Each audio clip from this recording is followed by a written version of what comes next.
Salut tout le monde, aujourd'hui une petite revue de presse et on va encore évidemment aborder le problème du Covid puisque tu as eu plusieurs... Non, s'il te plaît, pas cette fois. Tiens, on parle d'autre chose là. Okay. Du coup, aujourd'hui, on va parler notamment de la problématique du vaccin. Vacciné, pas vacciné. T'as déjà parlé de la vaccination? Viens, on parle d'autre chose, vraiment. Aujourd'hui, on va parler de la candidature de Zemmour. Enfin, il s'est présenté comme candidat. On s'y attendait. S'il te plaît, fais un effort, s'il te plaît. Parle d'autre chose. Viens, on parle, je sais pas, de l'Amérique du Sud, par exemple, ça devrait te plaire, ça. Ok, vas-y, ouais. Parle de l'Amérique du Sud. Ok, donc on commence avec des nouvelles du Chili. Les Chiliens sont en pleine élection présidentielle qui oppose maintenant Gabriel Boric de gauche et José Antonio Kast, un ultra-conservatiste qui adore Pinochet. Le gars a quand même eu 28% des voix, ce qui paraît fou quand on se rappelle de la rébellion en 2018 qui justement luttait contre les politiques héritées de la dictature de Pinochet et des gouvernements de la concertation et de droite.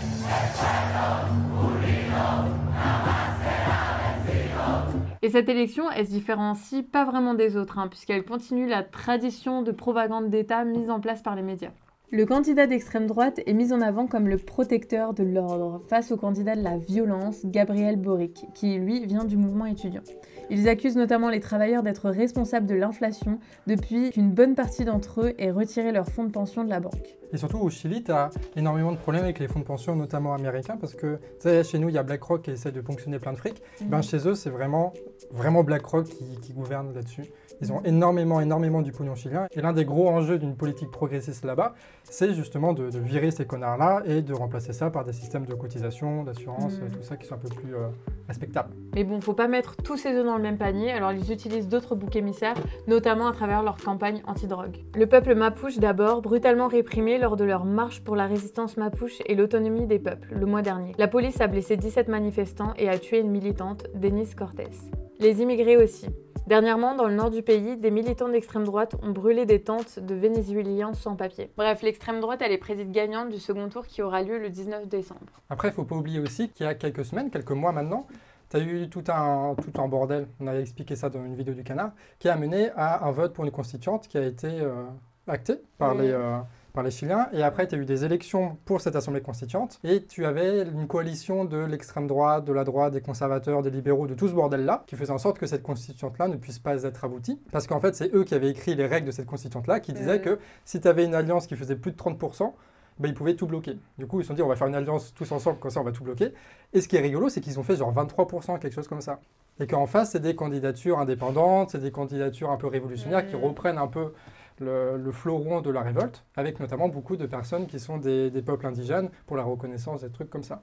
Du coup, tu as quand même une grosse victoire au Chili qui a eu lieu, et du coup, on peut penser quand même que les Chiliens, ils sont quand même un peu dans le même mood, quoi. Et du coup, l'offensive médiatique électorale que tu racontes, il s'est passé la même chose pour la Constitution, du coup ils font que répéter la même chose pour essayer de court-circuiter ces résultats-là. Ouais, il y a Révolution Permanente qui conclut qu'en gros ils n'ont pas su formuler une vraie demande et ils n'ont pas su vraiment s'organiser. Bon, en même temps, la Constitution, ça n'a pas pour but de créer un parti ou une organisation ou quoi, c'est pour but de changer les règles. Après, est-ce qu'ils vont pouvoir aller au bout du truc parce que la Constitution était un peu biaisée, par exemple, ils ne peuvent pas remettre en cause les traités internationaux. Et si tu ne remets pas ça en cause, tu te fais baiser au bout d'un moment. Du coup, c'est un peu un truc de subtilité de est-ce qu'ils vont permettre une certaine radicalité pour débloquer la situation ou est-ce que c'est juste un compromis un peu nul. C'est dur de savoir quoi. Ouais. Du coup, on verra bien. On verra. Et surtout, ce que ça montre, cet exemple chilien, c'est que même quand tu as des victoires, en fait, elles sont jamais vraiment acquises. Il faut continuer à s'accrocher dessus et à les défendre parce qu'il y a toujours des gens qui vont essayer de l'attaquer. Et c'est ce qui se passe en ce moment au Venezuela où on a appris avec des fuites de documents de Facebook que tu avais des institutions états-uniennes et Facebook qui collaboraient pour essayer de truquer des élections au Venezuela, de faire de l'ingérence. Ah ouais, comme la Russie avec Trump via Wikileaks. Exactement, sauf que cette fois, il y a des preuves. Mais ça concerne quel pays? Le Venezuela. Bon, on s'en fout du coup. Non. Alors c'est un article d'Ecrise, il est méga long, mais en gros, on apprend que Facebook a volontairement laissé des failles dans leur algorithme pour que des institutions comme la NDI utilisent ces failles pour valoriser l'opposition au gouvernement socialiste du pays. Le tout grâce à des formations réalisées avec des militants sur le terrain et grâce à un chèque de 300 000 $ payé par le contribuable états-unien. L'objectif notamment de cette manœuvre, c'était de créer une immense base de données en détectant des profils, ceux qui seraient naturellement des opposants au régime et ceux qui seraient naturellement des sympathisants. Pour les opposants au gouvernement, évidemment, ces pubs c'était ciblé pour se mobiliser et pour aller voter, et pour ceux qui sont sympathisants du gouvernement, ces pubs c'était en fait des contre-arguments sur toutes les politiques qui sont en train d'être menées.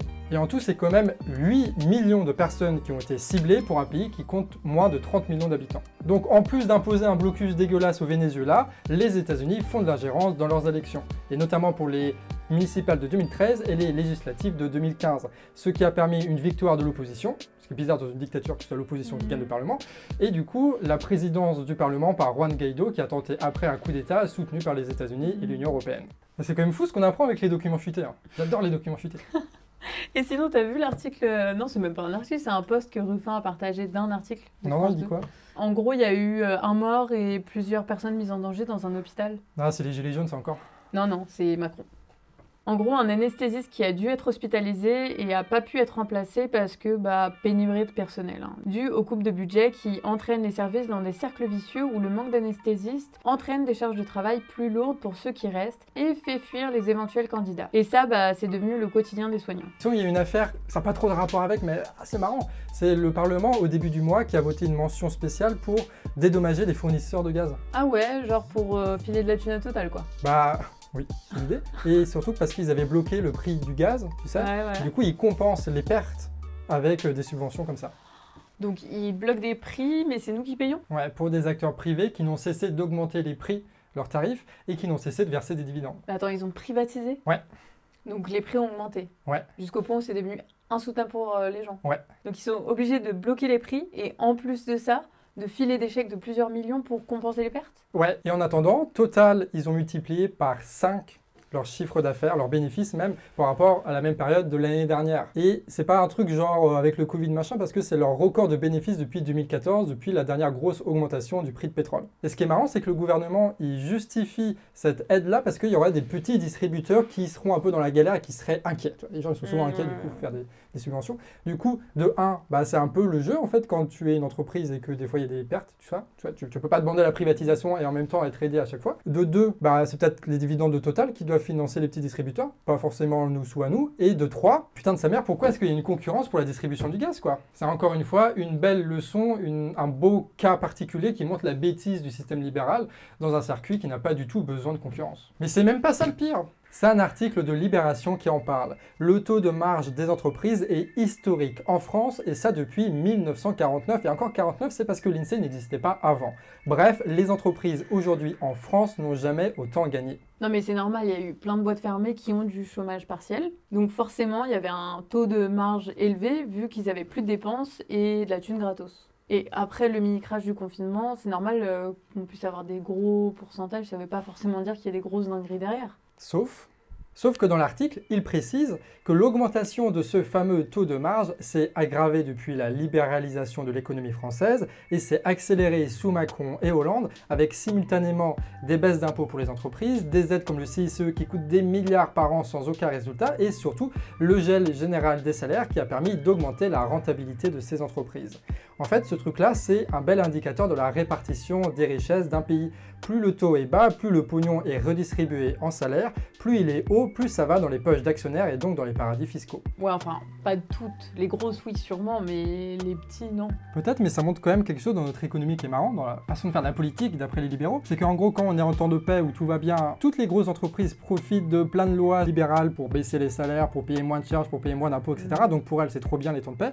Et en temps de crise, genre avec le Covid-19 pour Sanofi, ou genre pour l'augmentation du prix du gaz, là, avec Total, ils s'en foutent aussi plein les poches. Du coup, quoi qu'il arrive, avec ce gouvernement-là, ces entreprises se font un pognon de dingue.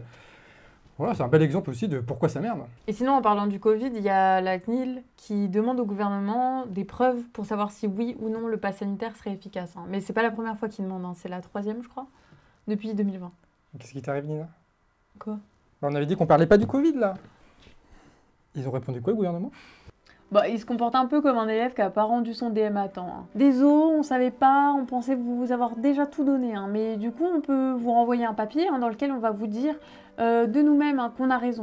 Du coup, ils imposent et renforcent le pass sanitaire sans avoir la preuve que c'est efficace. Hein. Pas mal. Bon, après, tu critiques le gouvernement, mais ils ont quand même fait des trucs bien là sur le Covid. Ils veulent balancer plein de fric là pour les artistes, j'ai vu ça. Ah ouais, les 30 millions là du plan de relance pour inventer et créer, ça tombe bien parce que ceux qui créent et inventent sont globalement sous le seuil de pauvreté. Selon l'INSEE, 53% des artistes auteurs d'art graphique et plastique vivent avec moins de 8 703 € par an.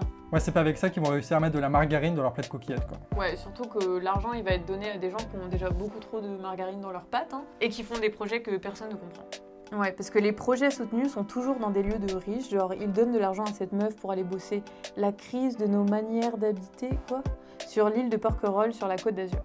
C'est marrant quand même parce que ce projet-là, il se fait exactement à l'endroit où Macron passe ses vacances, quoi. C'est fou, hein. C'est vrai. C'est bien d'aider comme ça les créateurs en galère pour essayer d'embellir un peu les vacances de notre président.